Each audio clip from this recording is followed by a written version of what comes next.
By Great White Hot Sauce. It's a small batch, handmade hot sauce, made specially for you.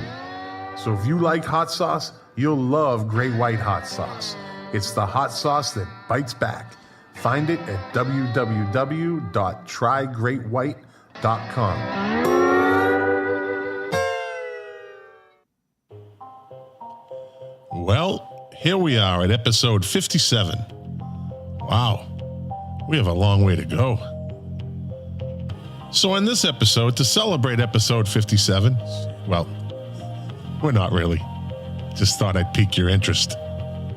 Really has nothing to do with episode 57. It's just another episode. But on this episode, we have a new co-host for the night. Filling the... Well, this is how this goes. I uploaded the wrong intro. I knew something was going to happen. I knew it. So this is, like I always say, the live stream is just a means to an end to the podcast. So I'll edit in the other part of the podcast. But let me skip that and jump back into this. Hold on. Man Chair, the co-host. Yeah. Let's get it here. 5, There we 4, 3. I put the wrong one in. 1, 0. All engine running. Liftoff. We have a liftoff.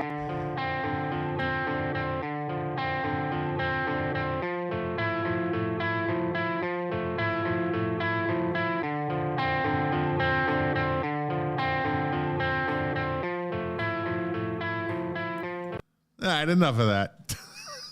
I put the wrong intro in. Holy shit. All right. So I'm not going to edit this out. So if you're listening to the podcast right now, I do the live stream, and the live stream is just a means to an end to get the audio to upload into the podcast.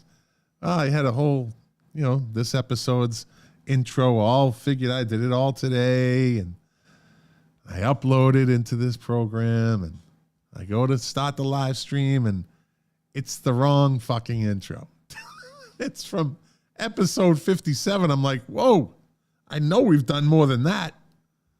So, not off to a good start. Not off to a good start. But you know what's going to make it a better start? My co-host for the night from the Music Relish podcast, Mark Smith. How you doing, Scott? Well, a little fucked up at the beginning. I'm feeling a lot calmer now. Yeah, you get shit ready, and no matter how many times you do it, you just want it to go right, and when you get your mind prepped in, and I didn't even say this. Welcome to the podcast. You know the name, so I'm not going to say it. We're streaming live right now over Facebook, YouTube, Twitch, and Twitter, and I didn't say any of that. You see, my fucking groove is all fucked up. My rhythm is all whacked out. Told you when Jack's not here, it's a total fuck up. Well, I don't give him that much credit. I wouldn't give him that much credit. And as you know, Jack's not here, so filling in is one of the hosts from the Music Relish podcast, and I appreciate him coming in at the last minute. Mark Smith, as I just said. What's up, buddy? I'm good. How you doing? I'm doing better now. A little calmer now. I got all that. I got to get back in the groove like a needle on an album. Got to stay in the groove. No skips. And don't bang the table. Don't skip Don't that bang record. the table. Yeah. And if you really want to, you can tape a quarter to my head. And it'll keep me low. Keep me in the groove. So how's everything going on the Music Relish podcast? We're getting there. The mic's going, so we sound great. Yeah.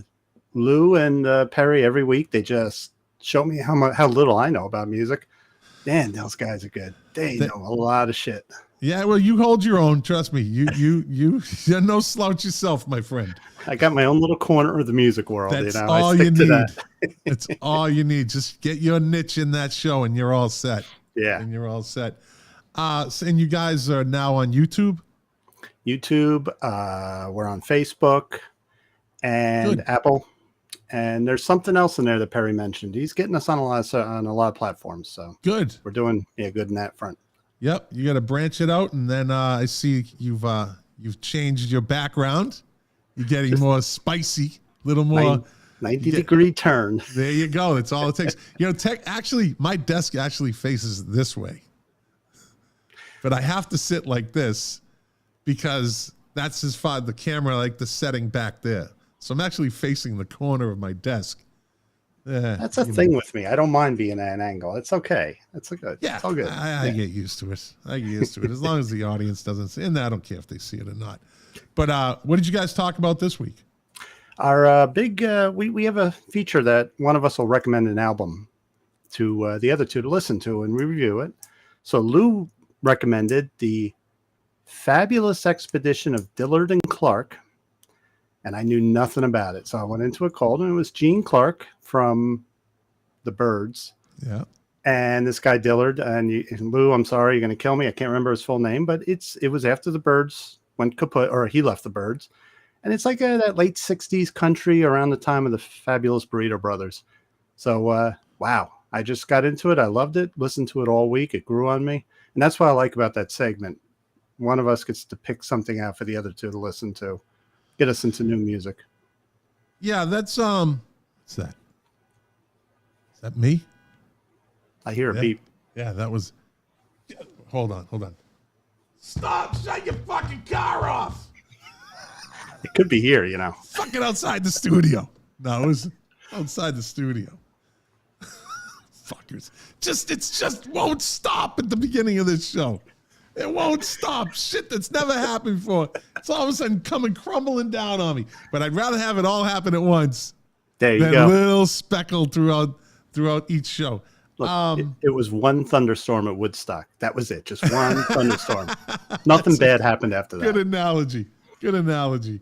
Well, depends on what Woodstock you're talking about. Because a lot of shit went bad after the second Woodstock. Oh, yeah. With the rain and the mud and yeah. Did you ever see that documentary on Woodstock? The what was it? I forget. Jack and I had spoke about it. The second one? Was it the second one or the third one? I think it was the third one where they started burning shit. Oh, yeah. And so I was at the second one in Saugerties, and I was lucky to be in a parking lot a mile from the stage, so we didn't have to depend on the bus to take us in. And it was actually, we had a great time. I didn't want to go near the third one. When I saw the lineup of bands, I said, it's going to be bad news. It was on blacktop. It wasn't even on dirt. I'm like, yeah, you're kidding me. So I was not surprised when I saw what happened. There's a documentary on that, and it was just fucking, and Jack was there. Jack was there with some of my other friends. And that was just fucking nuts. The bands, I mean, I remember, I actually, it was on pay-per-view, and you could pay for a certain band. So my kids at the time, they were probably, I don't know, my daughter was probably 15 and my son was like 11 or something. And we really liked Korn and Limp Bizkit back. So we're talking, the late 90s, early 2000s. And so we got the set for Limp Bizkit, and they put on a great job. I don't know why people dog that group. Like, they either love them or they hate them. Nookie was a great song. That album, the whole album was a good album. Yeah. Dollar Bill, y'all, that whole album is fucking good. Yeah. But I guess you have to like that type of music. But then Korn was just fucking crazy. They're great. I've seen them 6 times. I will see them every single time. And I always say this, they will not fail you. They have never let me down.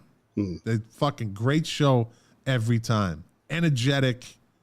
It's just got a nice vibe to it. Everybody's cool, but all amped up, because they can get a crowd amped up. And you see it when they did Blind, and when he says, "Are you ready? Are you ready?" And the whole fucking crowd, just like a sea of people going up and down. It was like a wave. It was crazy, man, to watch it on TV, let alone be in there. You ever been in one of those like crowds, like a surge crowd? Not a mosh pit, but like a surge crowd, I call it.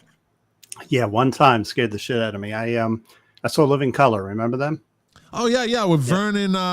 Vernon Reed. Vernon Reed, Yeah. guitar player. Yeah. So Yeah. I love their second album, the one with Elvis is Dead, or it might be their third album. That was my favorite. And they played right here near to where I live. They were like 20 minutes away at this club. And I go there and I'm going to get up front because I didn't even think of people at a Living Color concert moshing or anything, you know? Right. They come on and he goes into the riff of Cult of Personality. I'm like, cool, this is going to be great. It's a great riff too, by the way. Yeah. Once the drums came in, I was just like squished and I was being pushed back and forth. And I went, no, I'm claustrophobic. Just went right to the back. That did, but I know people that love it. I saw Rage Against the Machine in Albuquerque. I was stationed in Albuquerque, and a bunch of us went to the concert. And it was at University of New Mexico. It was at their like arena type thing. And on the floor, going up front. Now, mind you, Albuquerque is like Denver. It's mile high. People don't refer to it as mile high. Everyone thinks Albuquerque is mile high also, which means the altitude, the air is thinner. And I never fucking adjusted to that. I was there for like 2 years and I never adjusted to that thin air. And I get into this concert and it's the first time I've seen Rage, and they just kick off and this shit, just the surge, right? And I'm in it and I'm starting it, but then I started to fucking this is getting a little claustrophobic here, you know, but I'm trying to hang in there. And I'm like, your brain just tells you, get the fuck out, just get out, you know, cause you're going to die, right? Your brain's telling you, you're going to die, right? My mind's playing tricks on me. And I just fucking bulldozed my way out of there. Like they were like bowling pins. I just turned around and just started mowing down people to get the fuck out of that thing, man. Isn't it funny that if you were in that situation and you said, I got to go to the bathroom, you'd never make it out of there. But when you get that, fuck, I got to get out of here. You just got to start. But the thing is, people think it's fucking fun because it's part of the whole thing. Getting knocked around and being, well, I'd knock some motherfuckers around, I'll tell you that. They got out. And so I get out of it and I'm now, you know, that's probably like the first, I don't know, say 10 to 15 yards of people is just that surge.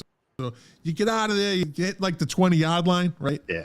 And there's a dude in a wheelchair. And I'm like, and he's like rocking his chair back and forth like on the wheels. And I'm like, what's up, dude? And he's like, yeah, Rage, man, Rage.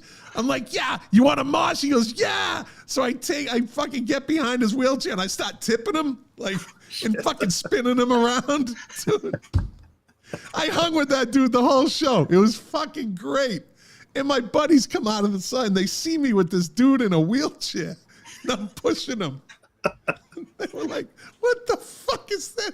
Like, how did that happen? I go, dude, it's cool. We were fucking wheelchair moshing. It was more fun than being in that fucking hellhole. I'll tell you that. Yeah. I'll tell you that. One of my buddies lost his shoe. How do you lose a shoe? You usually have to get hit by a car to lose your shoe. I said, he goes, I'm like fucking shoeless Joe. I fucking lost my shoe. Or like in the Sopranos, in the one where they're out in the Barrens, what is it, in New Jersey? And Paulie Walnuts loses his shoe. I lost my shoe. Then my buddy came out. I lost my shoe. It's fucking hilarious. Yeah. Oh, shit. A lot of concert stories. Oh, yeah, I know. So speaking of concerts, you recently went to one that I would not have gone to. I needed that abuse to send you that picture. First of all, it was at City Field, and second, better than me, buddy. You mean Shea Stadium? Yeah. It is Shea Stadium. Who did you see? Dead and Company. Yeah. Wait, cue the booze. Yeah, I love them. It's a jazz band that can pack 60,000 people in a stadium. Yeah. You know, I'm certainly not a deadhead. I just drink alcohol, so that bars me from the club right away, you know. But being a jazz fan, I sit back, and then my son-in-law, you know, we just sat there. We weren't I don't go in the standing room. They don't mosh, but I'm not going to go up there. So we just sit in the seats and listen. And John Mayer is just a fantastic guitarist. The show was, with intermission, it was 4 hours and 20 minutes, but 3.5 hours of it was John Mayer soloing. And when I say soloing, it wasn't boring soloing. The guy was just playing off the wall stuff. Wow. So if it wasn't for him, they wouldn't be packing it in. He definitely carries it. Right. And they have their own kind of cult following. Yeah, it's as close as you can get to the old Grateful Dead. You got 3 of the original members, and so that's they're amazing. Is that there's been no studio album from these guys since the last Grateful Dead album, and they can still sell out these baseball stadiums. Yeah. Just amazes me. There were those groups that are like that. I mean, Dave Matthews does it. They just have a rabid audience. Incubus does that. They can drop an album, you wouldn't even know about it, but everywhere they go, their fans follow. Yeah. Which is built-in revenue. Hey, nobody makes money from records anymore. It's all about touring. Well, wasn't it always though? Wasn't it isn't that how the bands really made their money?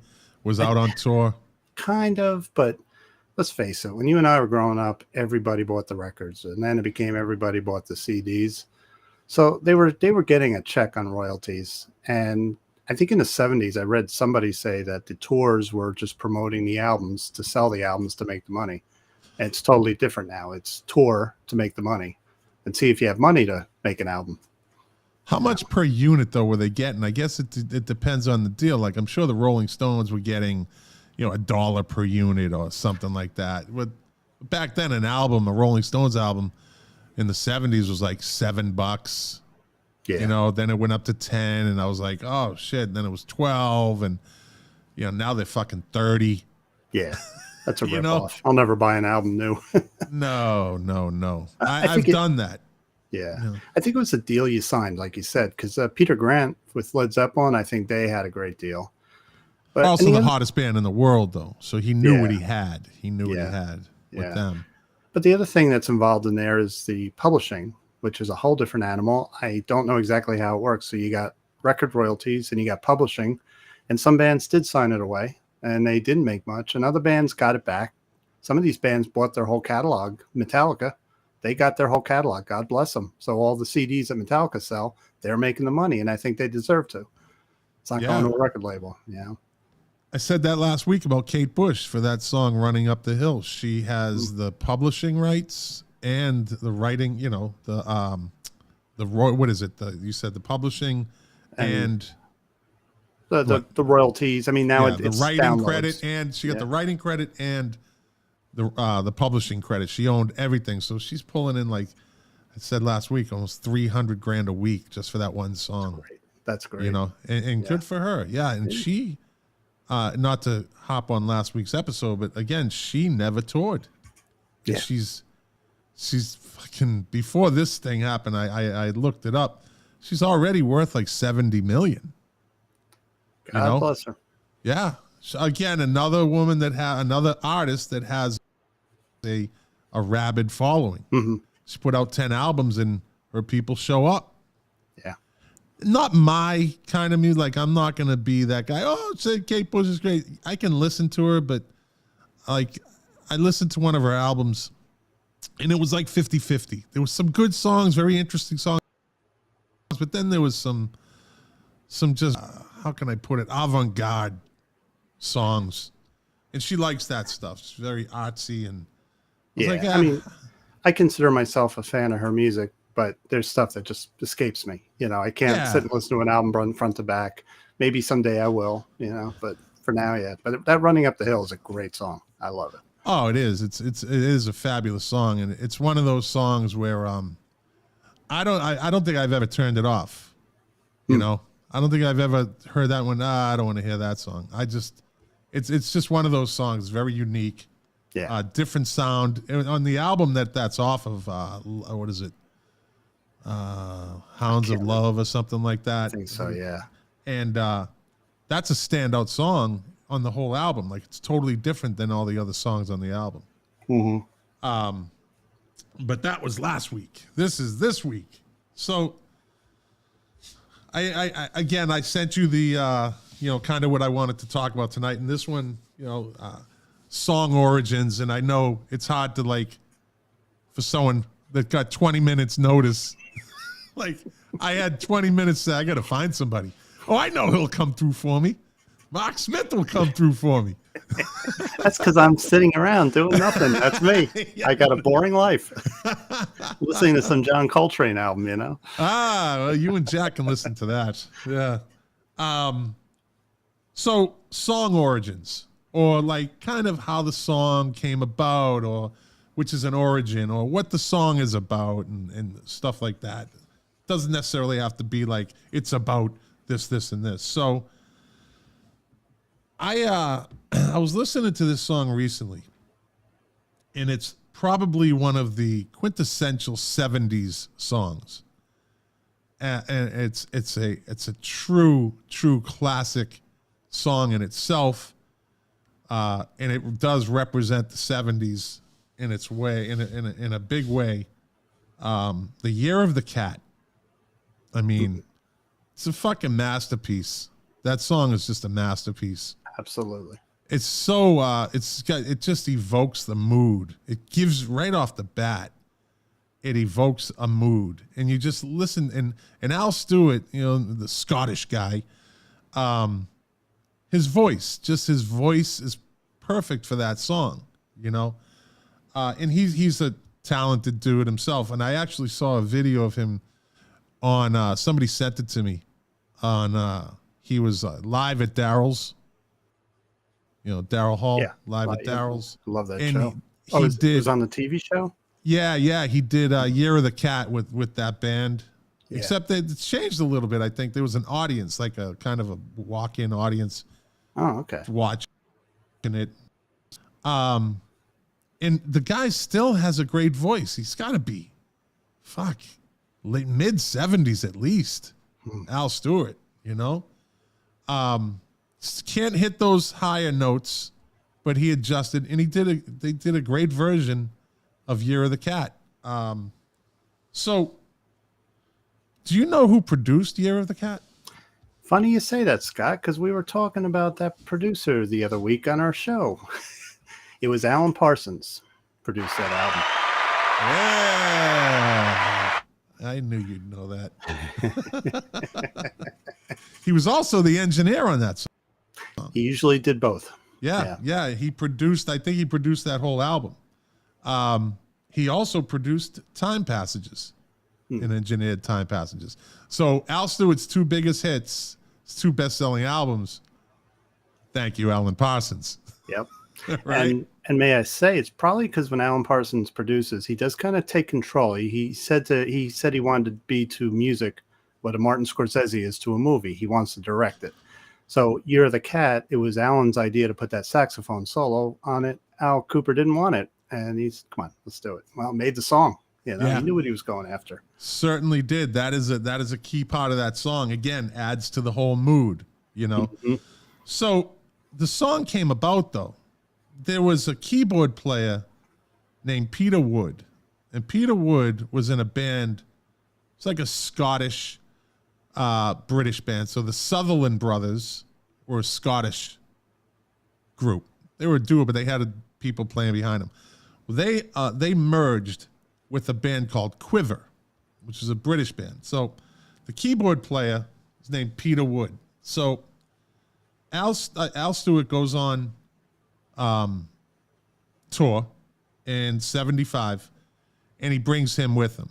And actually, the guitarist from Quiver played with him also, and he was on the Year of the Cat, the album. And he said every time he was in for sound check, the keyboard player would play the opening notes to the Year of the Cat on the piano. Dun, dun, dun, dun, dun, dun, dun.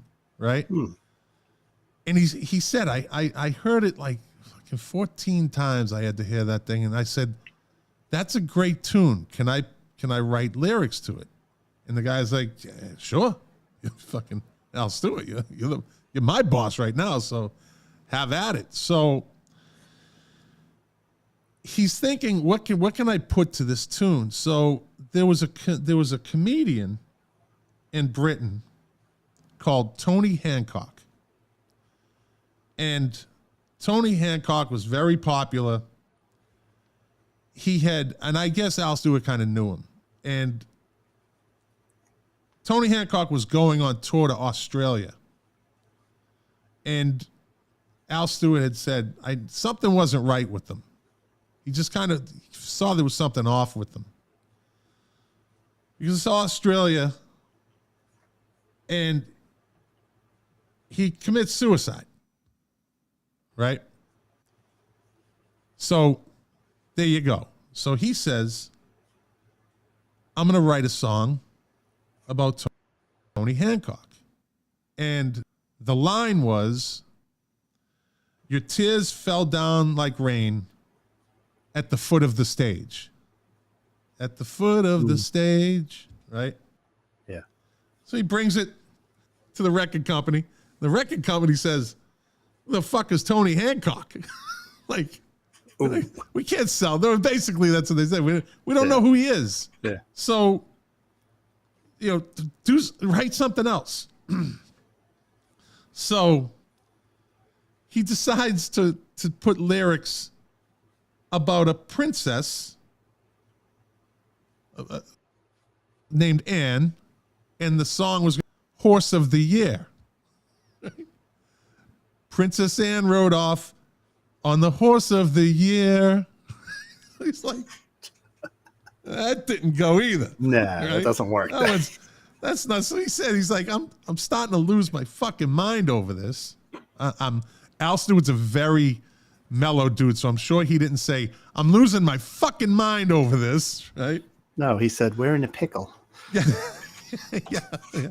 So he just couldn't come up with anything. So he had a girlfriend, which I always thought, I don't know, the way he sang, time passages. I just always thought, I'm not judging.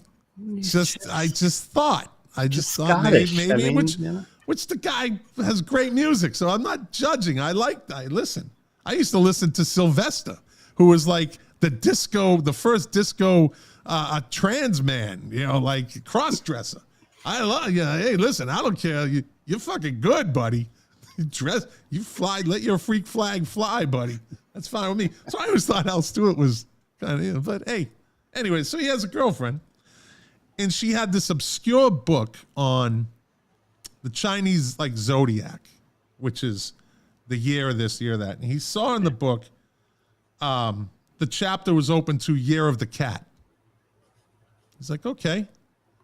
He says, I'm not the brightest bulb in the house, but I know a good title of a song when I see one. It's kind of how he's looked at it. Yeah. So he says, okay, I got Year of the Cat. I can't write a song about a fucking cat. Like, it's not really going to work. It's not going to work. So he's just stuck with this great melody. And now he's got a really cool name for the song. And he's just like, I don't know. And he just happens to sit down and Casablanca comes on. He's like, ooh, fucking inspiration. And that's the opening line, right? In the morning from a Bogart movie in a country where they turn back time, he goes strolling through the crowd like Peter Lorre, contemplating a crime, which our generation, my generation, gets that. Because Peter Lorre was always this like sinister character. Oh, yeah. He was a fucking master at that. I mean, we were talking about Will Ferrell earlier, and we were talking about Adam Sandler before the show, and how they typecast themselves into that role. Well, Peter Lorre was the fucking master at that. And I used to love his movies. He has some pretty bizarre movies. So he's like, well, there it is. I got it. That's the opening line. And then in between the Vietnamese, I guess astrology, was Vietnamese, not Chinese, Vietnamese astrological book. And in fucking Casablanca, he comes up with Year of the Cat, all thanks to Peter Wood, the keyboard player, the piano player. And he got credit for the song. He wrote the music for it. and he's not with us anymore. But if it wasn't for a sound check, Yeah. that fucking brilliant song would never have been written. Wouldn't even have come close. Wow. I never Yeah. knew that story. I never knew about that. Yeah, it's pretty cool, right? I would love to know if there was some kind of box set where we could hear if he had a demo with the original lyrics about that Hancock guy. It might be pretty interesting. You know? Yeah, I'm sure the record company burned those tapes.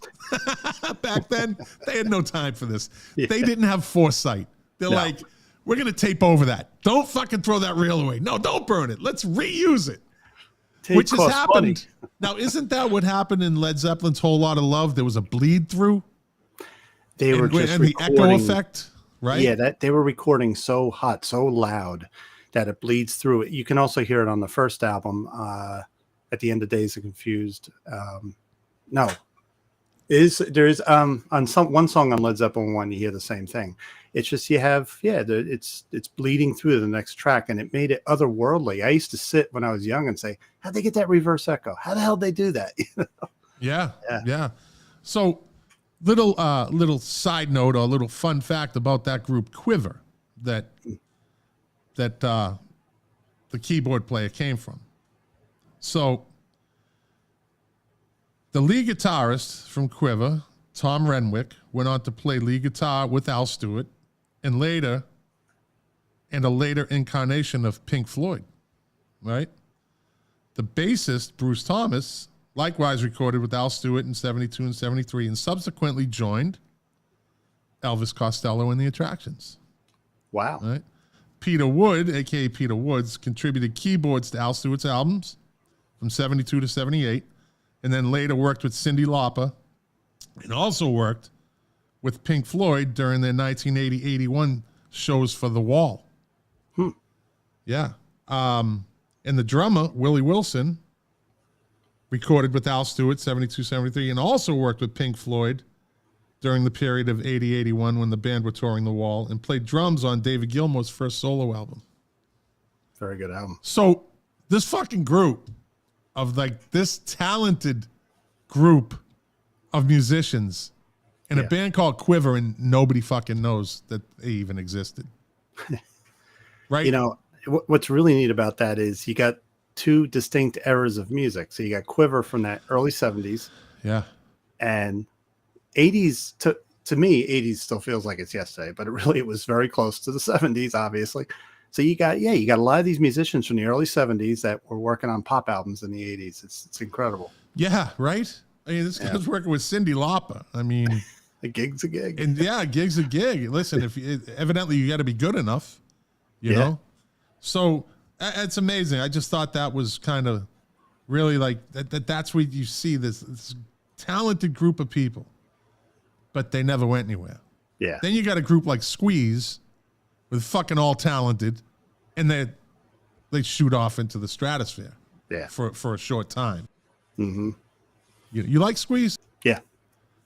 That singles and 45s, that greatest hits is, in my opinion, one of the greatest hits albums ever. Absolutely. Yeah. That was a fucking great album.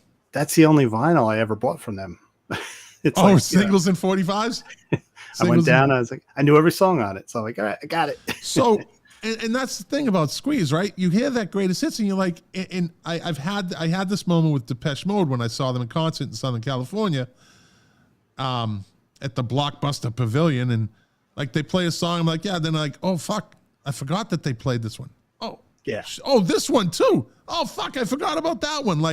You just it blows your mind how many great songs they had, and then when they put them all together, you're like, holy fuck, how did I miss all this? Why didn't I ever put this together? Yeah. You know? That's right. Yeah, exactly. That's what that album was. You know? Cool for Cats, Up the Junction. You know, I mean, just from start to finish is a great song. And they're all different. Yeah. They all had a unique sound to them. You know, who was it? Tilford and Gifford? Gifford, yeah. Glenn, Glenn Tilford, isn't it Glenn Tilford? Glenn, time to do my. No, it's Glenn Tilford and Chris Difford. Is it Chris? Yes. Yeah. Those two, and then you had who was playing guitar. He has the piano. He has the show on BBC. Jules Holland. Yeah, great piano player. Yeah, man. Yeah, and they actually brought in somebody else who sang "Tempted." I forget who that is. Offhand, I can't remember his name. But yeah, what a great group, and I had a chance to see them in fucking Fort Lauderdale on my bucket list. They've always been on my bucket list. And I fucking get the tickets. Nice. The Fort Lauderdale Center for the Performing Arts. You know the acoustics are going to be fucking great. We had great seats. Paid for them, but it's worth it. Fucking COVID. Yeah. COVID. They never came back. That happened with also with Nick Cave and the Bad Seeds. They were supposed to play in Boston. I got tickets. I was going to take Jack and his wife. COVID. But fucking Ticketmaster, they locked their phones. Couldn't get to them. So I fucking money. They had this kind of redirecting because they would have went bankrupt. Yeah. They were trying to get you to take credit for another concert. They even tried that. Yeah. Then they were like, you didn't call us in time. It's like, whoa. In time. I couldn't get through. Yeah. So, water under the bridge, but. It's a lot of money to lose, It was. I wasn't happy. Yeah. I wasn't fucking. I knew I should have got Jack's money up front. But that's the chance I took. I ate it. No problem. As Tom will attest, watch those guitar players. We're a sneaky breed.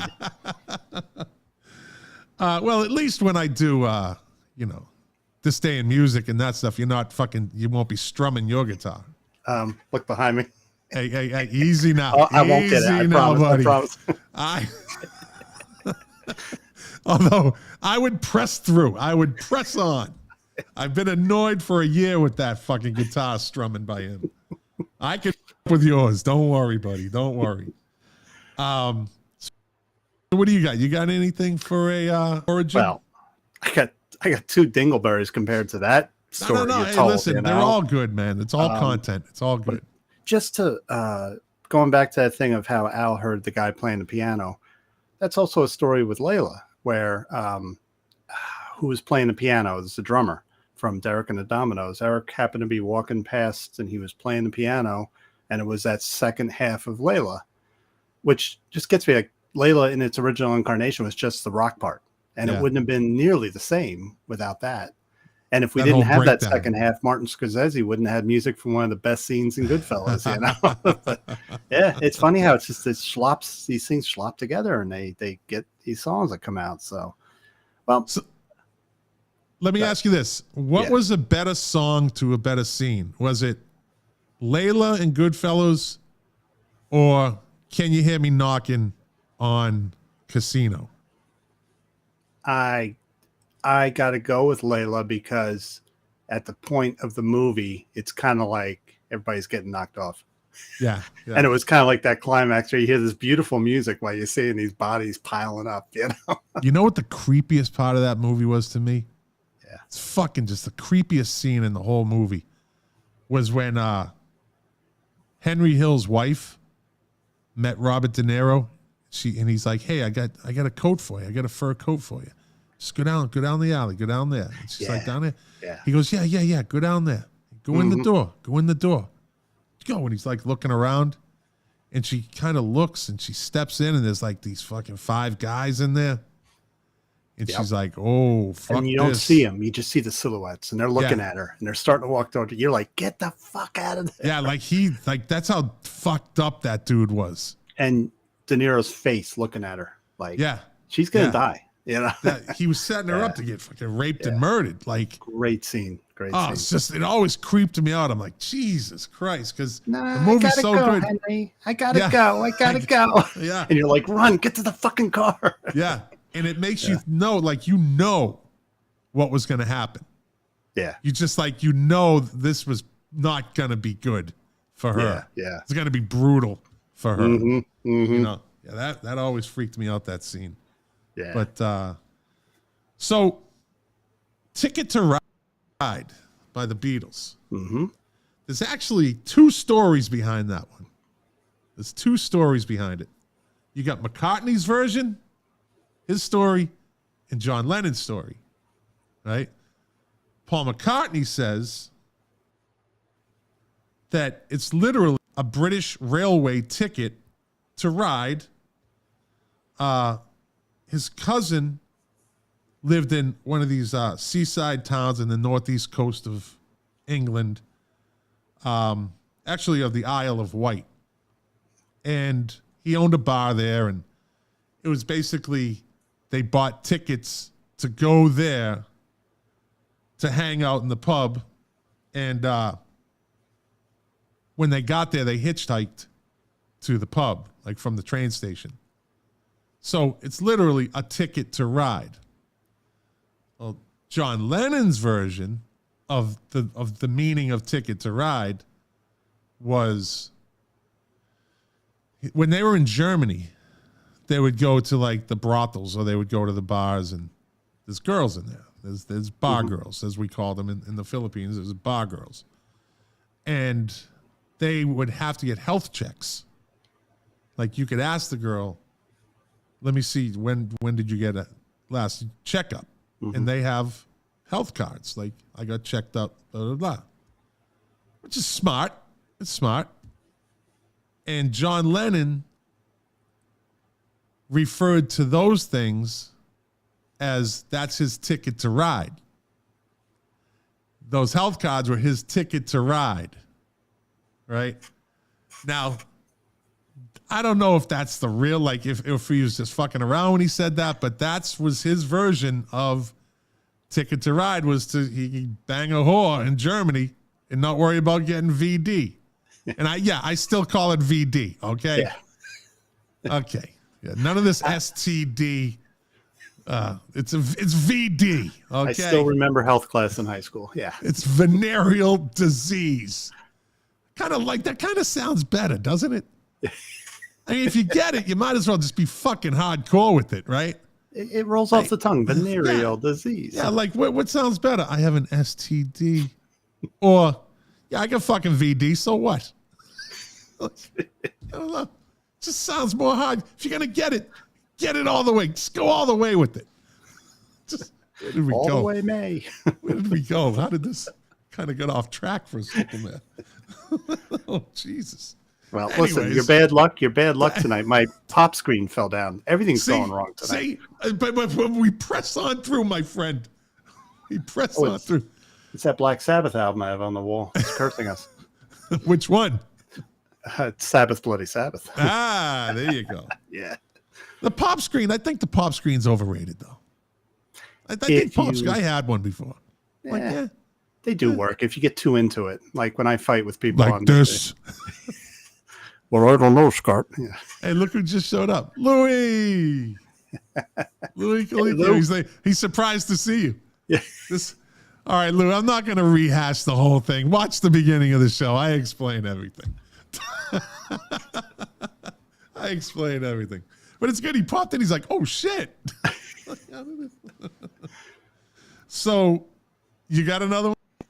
Well, I got a little one. Like I had no time to get the stories together, but one thing I always, what I find, Lucky Man, ELP. Now, me and Tom are obviously big Emerson, Lake and Palmer fans, but in concert, that's the beer song. Like when he starts to play it, Greg would always go, "You can sing it with me." Me and Tom would look at each other, beer. You know, we just got tired of it. But he wrote that song when he was 12 years old. His mother gave him a guitar, and he claims that was the first song he ever wrote. Which one? With Emerson, Lake, or Palmer? Which one? Greg Lake. Sorry, Greg Lake. Lake. Any ballad in ELP was Greg Lake. So one of my favorite Christmas songs. Yeah. I love that. I love that song. Great lyrics. Doesn't get enough credit around Christmas. Well, Video's kind of strange. It's terrible. People think it's this positive Christmas song. I'm like, guys, listen to the lyrics. Just listen. Yeah, it's not. But you do listen to the lyrics of Lucky Man. It does sound something that a kid might write, but for 12 years old, he was damn prolific if you wrote that at 12. Didn't Paul McCartney write? He wrote a song when he was like 12. One of the probably. Hits.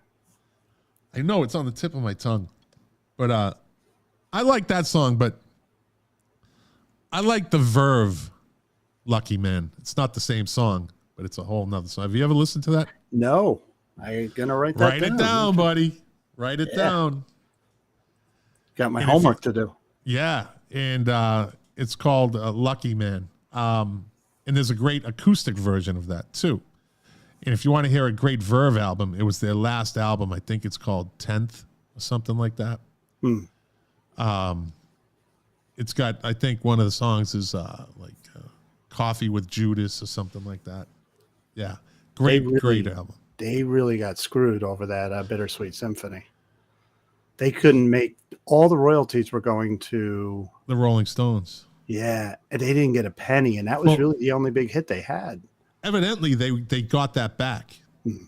Jack and I were talking about that one episode, and he said that they actually ended up getting royalties back from that.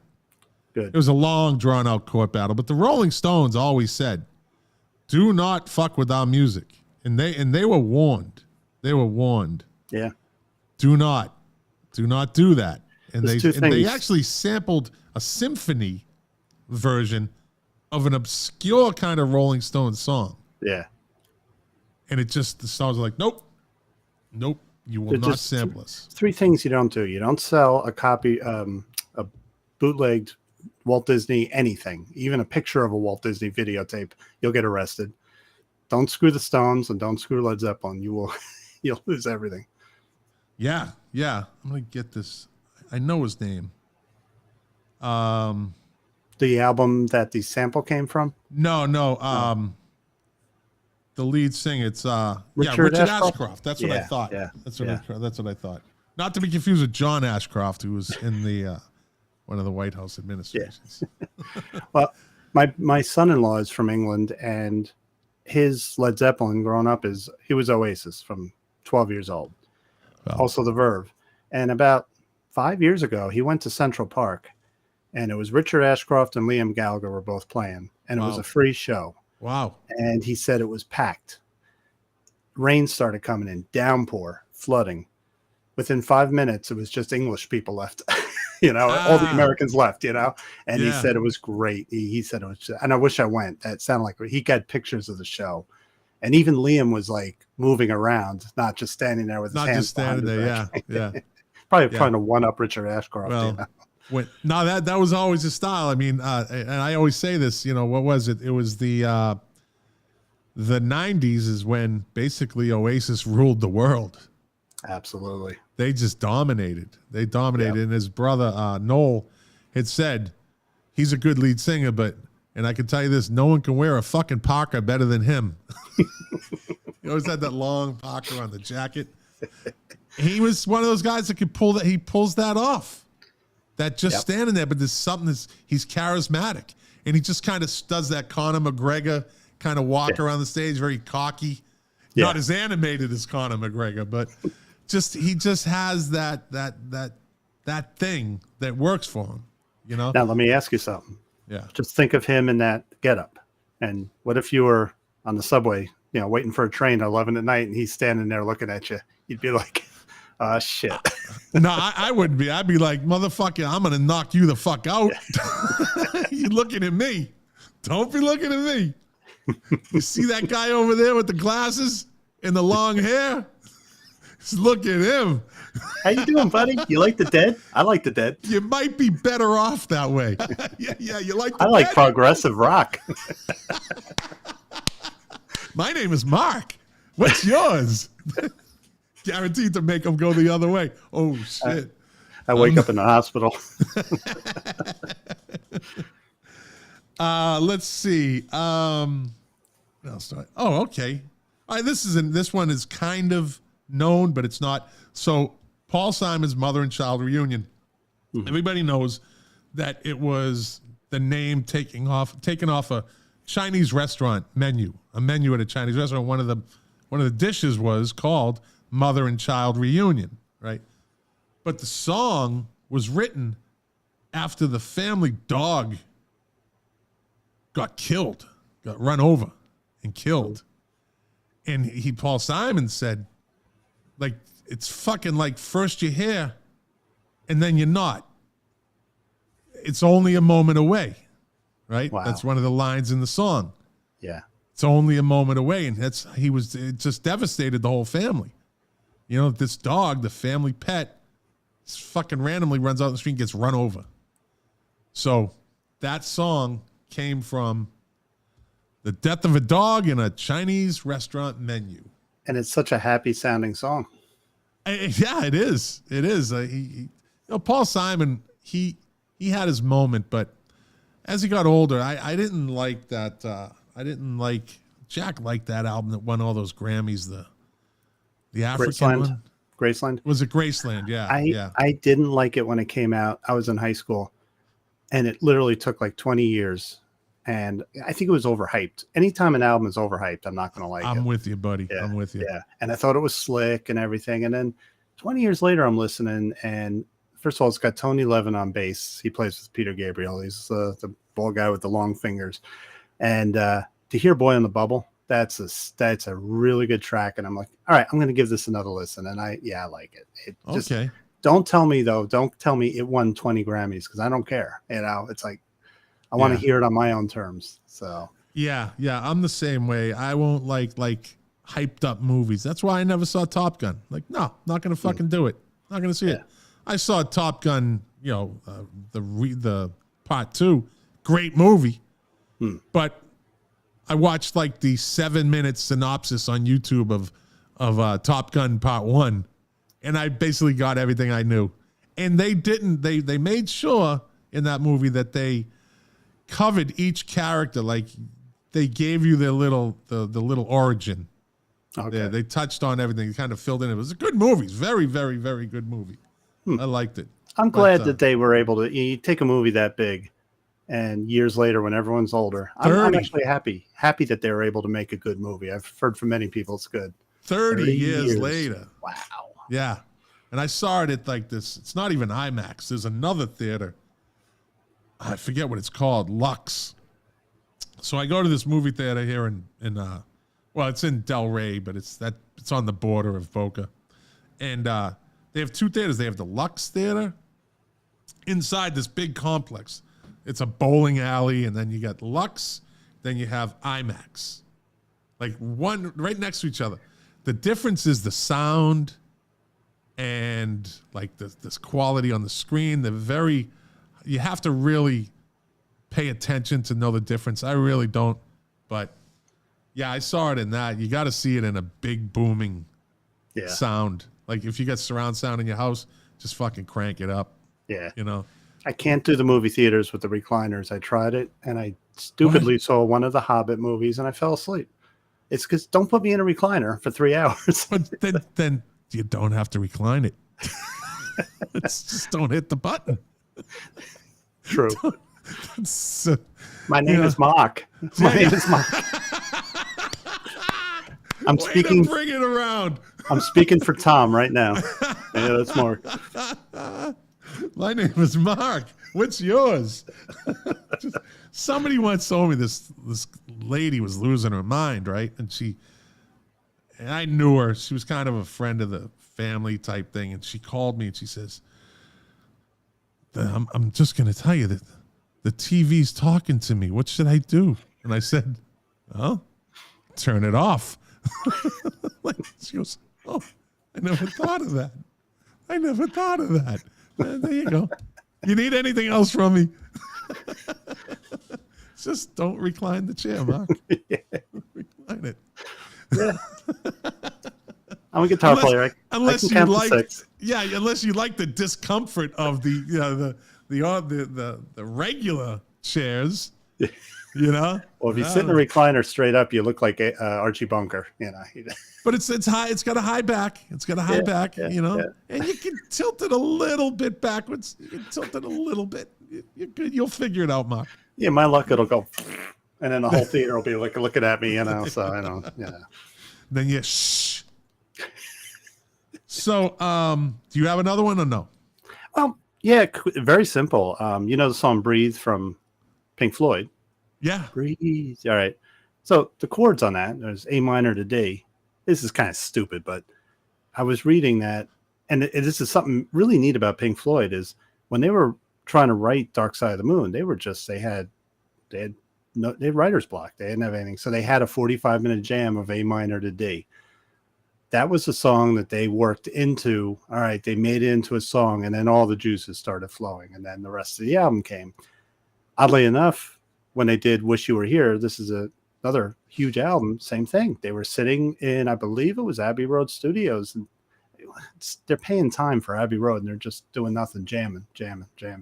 So, but Breathe came out of a 45-minute jam of just, that must have been so boring. But, just kind of neat. A little neat little thing there. No one sat down and said, I'm going to write a song called Breathe. Breathe in the air. It wasn't like that. Didn't the dudes, who were the dudes from 10cc? Who was the dude from 10cc? Godly and Cream. Didn't they do a song called Breathe? Was that the video with the people crying, or was that called Cry? Yeah. Is that called Breathe? I can't remember. I do remember the video. It was a great video. Yeah. It was different. That's for sure. Yeah. Video was better than the song. Hey, I have a Toto origin. All right. Song. Yeah. Rosanna. Uh-huh. So. Rosanna, Dana. Yeah. All I want to do when I get up in the morning is peel you. Banana. That was for Tom. So, in 1982, Rosanna Arquette, she won the Emmy for the Executioner song, right? And that's when Toto released Rosanna, which is evidently partly inspired by Rosanna Arquette because she was dating Steve Porcaro, who is the keyboard player for Toto. So evidently she was the inspiration, but I guess they said in the years they kind of played it down. I think they kind of were like, no, let's not kind of go with that. But he said it. She probably played it down. Wasn't she in the video? I think she was. Was she? I think she was the girl by the metal chain link fence. And so they even got her in that. Okay. Yeah, they were at the top of the world. Little fun fact. They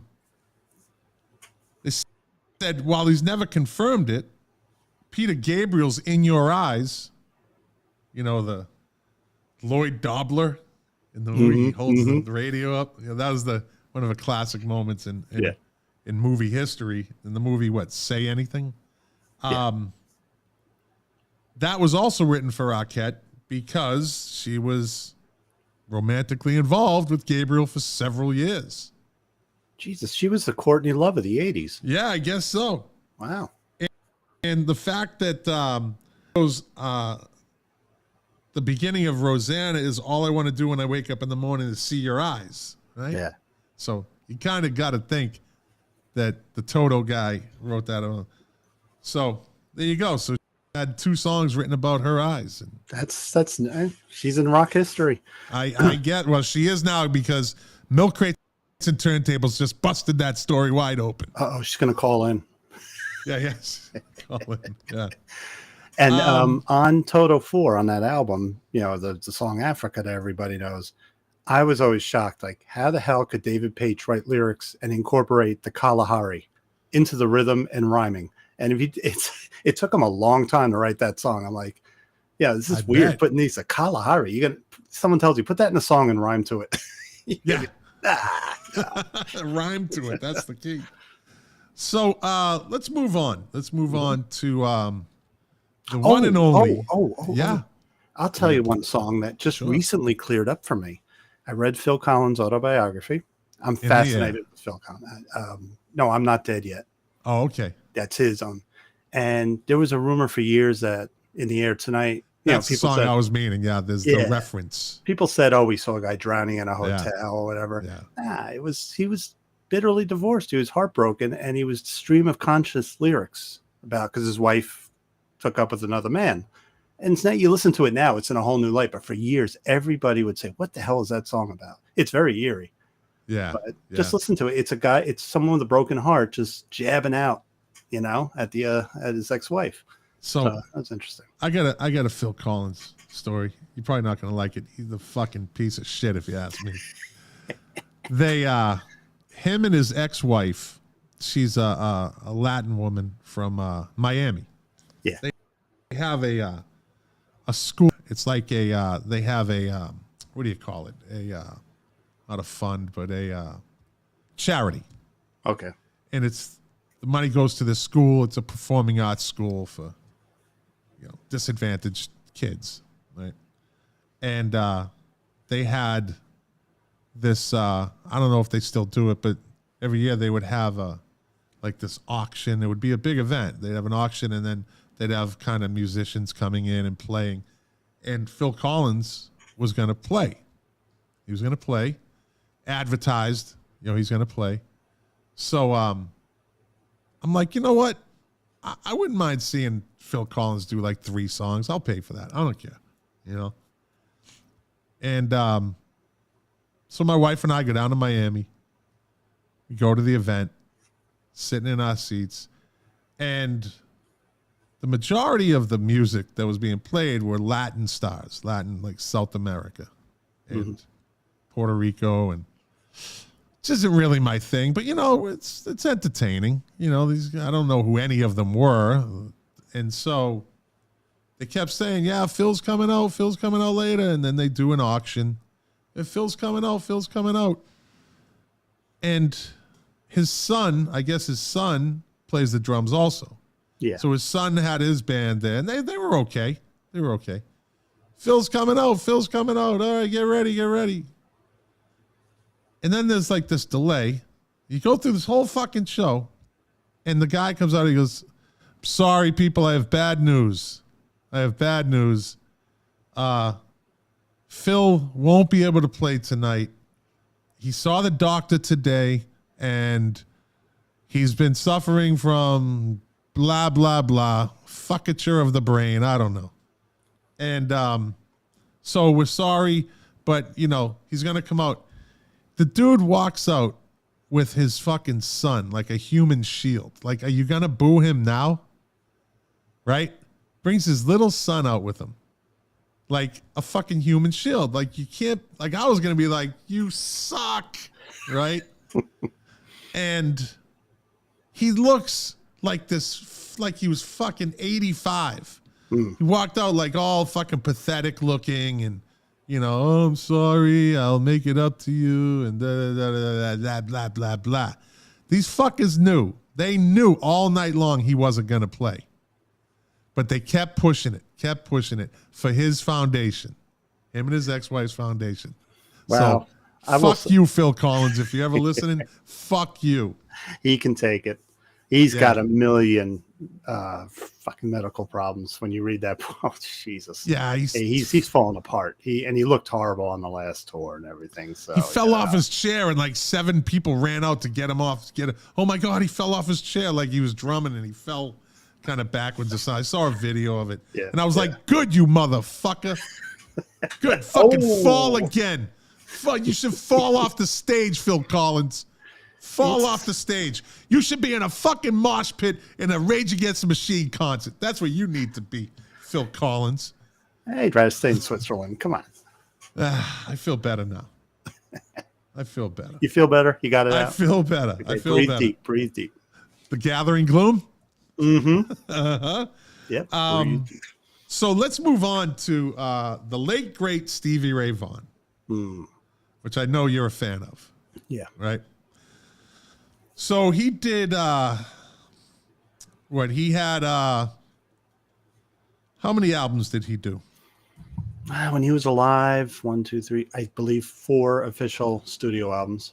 Yeah, Texas Flood in 83, Couldn't Stand the Weather 84, Soul to Soul 85, then In Step 89, and then he had Family Style after the death, and The Sky is Crying in 91. He's probably had some other. Sky is Crying was a posthumous album. That was after he died. Yeah. So it seemed to me, and it seems a lot of people might think this, that each album that he played, his first 3, Texas Flood was phenomenal. and each one kind of got a little lesser. The first three until it got to Soul, and you could probably hear the difference. But the guy pumped out 3 albums in 3 years and toured. Yeah. So he was. You know what? I Couldn't Stand the Weather was my favorite. I love that album. Yeah. Voodoo Child. Great fucking video. Great video. Yeah. Great video. Yeah. Couldn't Stand the Weather. Great video. Mm-hmm. I mean, just ravaged that with the rain and the goggles. It was just, that was a great fucking video. You've heard the story about the 7-day funk with him, right? No. He never took showers. He liked he called it the 7-day funk. So when he did that video, we were all like, "He got a shower, great." But then he didn't he wore those same clothes, so he's just musty, even musty mildew, bo. But I think he wrote Texas Flood when he was 29, so he had already been around. Yeah. It's kind of when he broke. Now, Bowie gave him his chance. But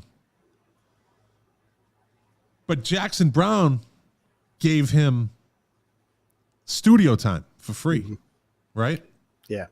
Which is like, that's huge. Like, Yeah. Jackson Browne to give you studio time for free. Exactly. And, you know, he didn't have a good experience with David Bowie. Bowie was nice enough to want to take him on tour.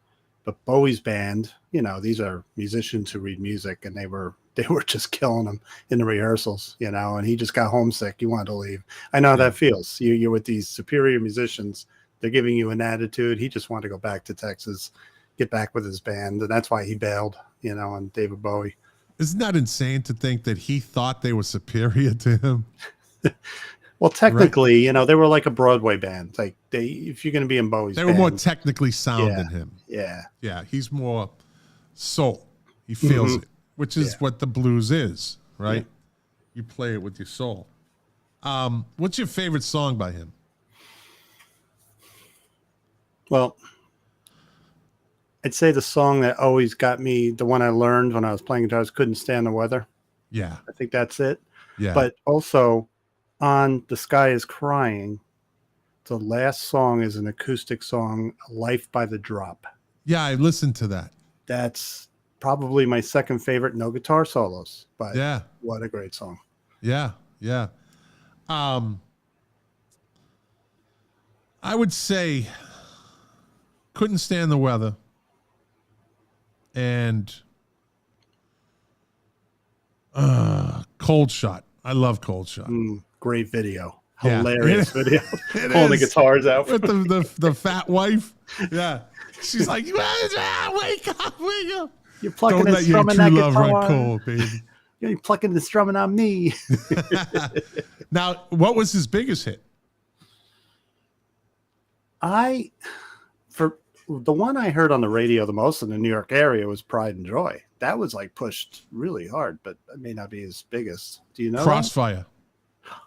Yeah. Crossfire. Yeah. Mm-hmm. And the funny thing about Crossfire, and that was off of In Step, I think. Crossfire, he didn't write that. Oh. Yeah. Double Trouble wrote it. Oh. The bass player, the drummer. Tommy Shannon and Chris Whipper. Yeah. And the keyboard player, I think, right? Isn't there a keyboard player in there? Yeah. I can't remember his name. They wrote that. I think a couple other guys contributed to it, and that, oddly enough, becomes his biggest hit. And that's a badass fucking song, too. It is. It is. That's a badass song. That's got to be that's got to be maybe the tie, like 2 and 2A. Yeah. As far as songs. When that album came out, because you had the whole story of he cleaned up, I just had it in my mind that it was not going to be good. Because a lot of artists, when they clean up, they kind of get boring. I didn't give it a chance. It took me a few years. And then after he died, I went back and listened to it. And I'm like, what was I thinking? It's a great album. That's when he created his own sound. Mm-hmm. That really wasn't a blues album. That was a Stevie Ray Vaughan album. You know, that was his sound. Like, he came out fresh.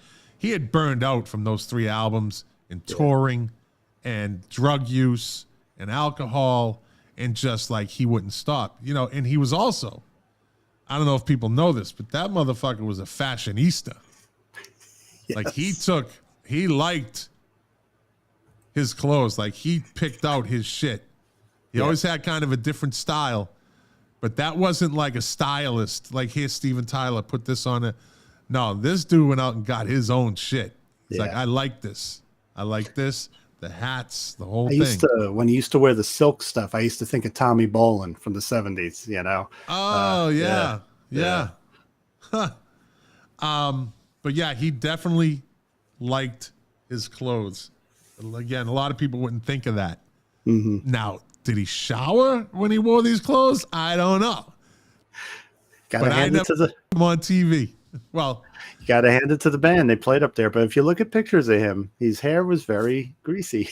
Yeah, yeah, you're right. You're right. And he always had the hat on. So yeah. So I saw him on November 24th, 1986, at the Orpheum Theater in Boston. You've heard Jack and I probably mention that place. Mm-hmm. Great little place to see a show, and evidently it hasn't changed since then either. The seats are still the same. It's just one of those places, right? So I pulled up the set list today. So he starts off with Scuttlebutt, comes out on stage, and I've told this story, I think, before, with this fucking huge Indian headdress. Had to have like a 10-foot trail behind it, right? And he's just jamming away. He's jamming away. Then he goes into Say What. And then he played Joy. And then he played Mary Had a Little Lamb.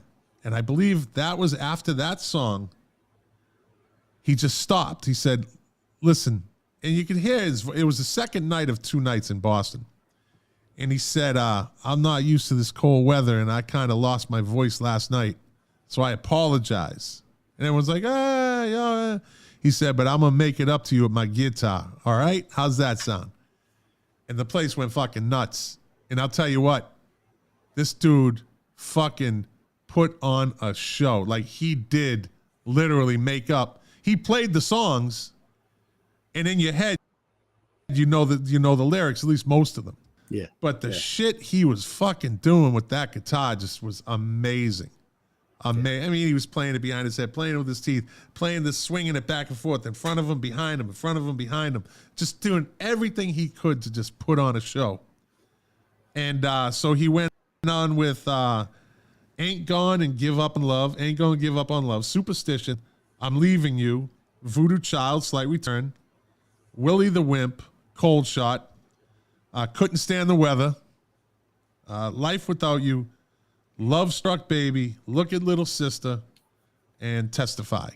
So he played all those songs just with his guitar, no singing. It was all, and I'll tell you what, that was a fucking unique show to see. Yeah. That was a unique show to see because he stepped up his game. Because I know he felt bad. I know he's like, fuck. Yeah. Like, you can't let the crowd down. He wasn't egotistical like that. Yeah. Yeah. But I'll tell you what, that was a fucking hell of a show. That was one memorable night. I went with my brother Colin, I think his girlfriend at the time, Renee. It was me and I don't know, somebody else. I was getting ready to go in the Air Force, actually. And I just couldn't help it. Someone passed a joint down the line, and I was like, right now, fuck the Air Force. I'm watching this fucking show. And I was not a weed smoker either. But I did that night. Not a lot, but enough. Was that enough? Was that the Soul to Soul tour? I think it was. I believe it was. I believe it was. Yeah. I saw him the same year. Ah. I was in high school, and it was 86, and so that was when he first got the keyboardist. So we were all joking, oh, he's got a keyboardist, whatever. We saw him at Montclair State University in Montclair, New Jersey. It wasn't in their performing arts center. They put him in the gym, probably because they could fit more people. But when we went, he was really late getting on. Like, we were standing there for an hour. So finally the lights went down. And of course you got that where the lights are down and you see, the band's going to come on. It still took like over 5 minutes, almost 10 minutes. And then you see him coming up on stage, and then the guy that the dope with the spotlight put it on him too quick. He was stumbling. He was like walking and I remember saying, "Oh, we've all been to one of those shows with a guy. It's just terrible." I was thinking of the worst Kinks show I ever saw. It's like, oh, because we all know he drank. Yeah. He comes up to the microphone. He's like, I got some technical problems, and he was clowning it up, and we knew he was drunk. But the minute he started playing, he wasn't drunk. He wasn't staggering. He put on a hell of a show. Yeah. And that's a special musician that can do that, that much drugs, that much drinking, but still play. Because there's a lot of musicians, most can't, like Eric Clapton. He can't drink and play, Right.